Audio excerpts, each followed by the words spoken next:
The race to determine the heir of the car industry throne just keeps getting more exhilarating. Yesterday, it was gas-powered cars. Today, it seems like electric cars are taking over. But given how the prospect of hydrogen cars is rapidly gaining ground, who is going to seize tomorrow? The demand for clean power sources for vehicles is constantly increasing due to the harmful effects caused by toxic emissions from internal combustion engines. As the new era to reshape the automotive map draws closer, one would easily think EVs are the heir apparent and other alternatives have lost it. But alas, the race isn't decided yet. In this video, we'll be talking about what and how feasible hydrogen cars are, how they can change the game, its opportunities, obstacles, and basically every tiny detail. Leaving no stone unturned, fasten your seatbelts. You're in for a ride. Does the concept of a hydrogen-powered vehicle seem like a concept from a blockbuster sci-fi movie? While it may seem that way, this isn't a new technology at all. Not even close. The idea has been around for over a century. The very first hydrogen fuel cell was made in 1839 and, interestingly, had even been used as a source of power generation in the 1960s when NASA used fuel cells for the Apollo and Gemini space exploration. To simply put, hydrogen cars are electric cars powered by hydrogen, and with that in mind, it is hardly a surprise why they are called fuel cell electric vehicles. These cars can make use of either gas turbines, ice, or hydrogen fuel cells as a source of propulsion. However, similar to gas-powered cars, hydrogen cars have hydrogen fueling stations. Curious about how they store the gas in the stations? Well, it's a process called steam methane reforming, which generally entails producing hydrogen gas, which is then stored in the stations. Did you know that China's already making plans to have hydrogen vehicles strike gold in the automobile market? Reports show that by 2035, China wants to have 1 million of these cars on the road. Also, Japan, which clearly has a much smaller population, is also planning something similar. In their case, they want around 800,000 units by 2030. With that said, how do they match up in today's market? As of 2021, their numbers in Europe are still on the low side, with a reported excess of 3,800 cars being registered, with only 228 stations for refueling available. Is the European Union satisfied with those numbers? Certainly not. According to some sources, even the EU is backing the hydrogen fuel trend, and they have their eyes set on an ambitious 4.3 million units hugging the roads by 2030. As for the United States of America, they expectedly don't want it to get left behind as well, and dare we say, theirs is even more impressive. In 2021, the total sales of hydrogen vehicles in the United States reached an excess of 3,000 units, a tremendous increase from the previous year's sales of 937 vehicles. A quick punch of a trusty calculator shows a growth of 257%. By the year 2050, they expect 5 million units to be driven. While things may be looking bright on paper for the hydrogen carnage, are they really feasible? Just as we explained earlier, automotive hydrogen fuel cells are by no means a new concept. They have been around for decades now, but there is a reason why they can't seem to have struck the market so hard already. Have you ever played the chicken and egg game? Does the chicken come before the egg? Or does the egg come before the chicken? To be fair, that question has always had us in a loop, and we've never been able to land on an answer. But while we leave it for you to brainstorm to get an answer, the exact same situation has been rooted deep into the hydrogen vehicle space.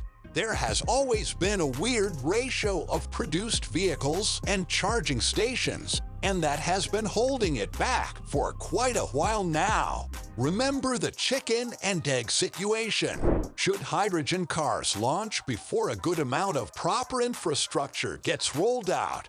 Or should an adequate network for hydrogen stations and other required infrastructures be up and running first? So many questions.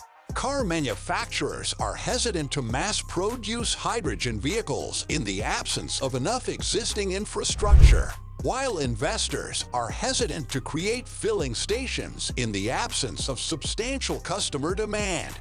A stunning deadlock, wouldn't you say? Are you curious about just how good things could be if the hydrogen car's prospect is widely adopted? Here are the benefits. For starters, they are readily available and renewable. As far as elements go, hydrogen is the most abundant in our known universe. Yes, it can be quite challenging to extract it from water, but it is undeniably a renewable energy source, making it perfect for the ideal world of zero toxic carbon emissions in heat and power equipment like cars. Speaking of zero toxicity, have we already explained how hydrogen is a super clean energy source? No, we haven't. Hydrogen fuel cells do not generate greenhouse gas emissions like CFCs, which can cause pollution or reduce air quality. Also, unlike biofuel, hydrogen has zero requirements for large areas of land to produce. Hydrogen fuel cells are non-toxic and clearly superior to natural gas, nuclear power, and coal, which are insanely dangerous or difficult to obtain. You know the old saying, time is money. If you hate wasting your precious time refueling your electric car, this will be an important point for you. A lot of EVs have had their fair share of criticism due to their long recharge times, but here's the neat part. In the case of hydrogen cars, refueling is just like a gas-powered car. The entire process can be done in a matter of minutes. Another huge benefit of hydrogen cars is that they are also insanely efficient, even more than combustion engines. The average hydrogen car can drive for about a 300-mile range. And just like HEVs, did you know their regenerative braking system is also capable of seizing the lost energy during braking and then storing it back in their battery? You may have probably heard this by now, but EVs had some jaw-dropping incentives, and so do hydrogen cars. In California, residents can actually claim up to a juicy $4,500 in tax credits, and the government would also contribute double of that in credits. There are also reports that some manufacturers would include a fueling card of up to $15,000 for hydrogen fuel. Isn't that spellbinding? Did you know that approximately 760 million tons of carbon dioxide are produced by American passenger cars annually? Hydrogen cars can cripple that drastically. Hydrogen cars only emitted vapor and warm air through their propulsion system via their tailpipes, and compared to carbon emissions, that's light years ahead in terms of being eco-friendly. With all those aforementioned salivating pros, there have to be some drawbacks, right?